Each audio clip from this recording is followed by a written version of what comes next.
Bon dia a tothom. El 2025 ha estat un any de consolidació de l'activitat i d'impuls de nous projectes, però sobretot d'aproximació real a les empreses del país.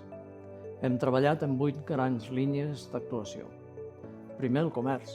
Hem volgut donar-li una visió completa, creant l'Observatori del Comerç, reprenent també els retail tours, i la Festa del Comerç s'ha convertit en un veritable punt de trobada del sector. En segon lloc, hem creat l'Espai Dona Empresa, amb un clar objectiu: visibilitzar el talent femení, fomentar el lideratge de les dones i crear xarxes i oportunitats entre les professionals. Com a tercer punt, el turisme, que abordem en el si del Consell del Sector Privat de Turisme, des d'on s'ha treballat intensament.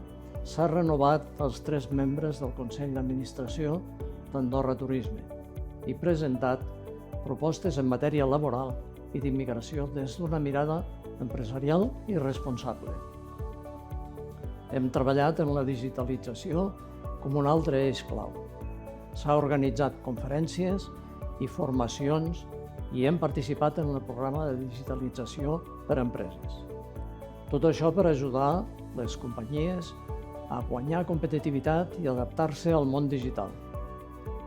Cal també mencionar que defensem els interessos empresarials, exercint la veu del teixit econòmic amb l'administració, com en el cas de l'acord d'associació amb la Unió Europea, promovent reunions sectorials informatives amb la Secretaria d'Estat d'Afers Europeus.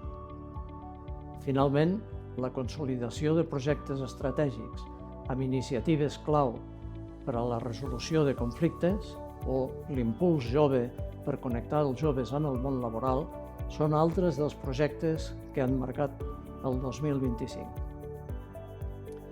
Un any on hem ampliat l'esforç en comunicació i la presència digital com a voluntat de transparència i proximitat. A la Cambra continuem acompanyant les empreses en aquest camí, amb competitivitat, sostenibilitat, resiliència. Treballem pel bé comú, per dinamitzar l'economia i impulsar el progrés del país.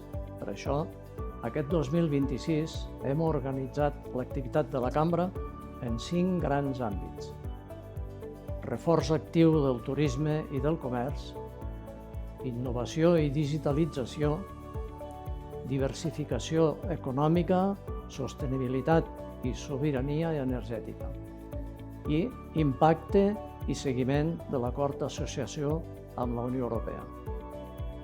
El 2026 ja és i continuarà sent un any intens i volem estar al vostre costat impulsant projectes, creant noves oportunitats i afrontant els reptes junts.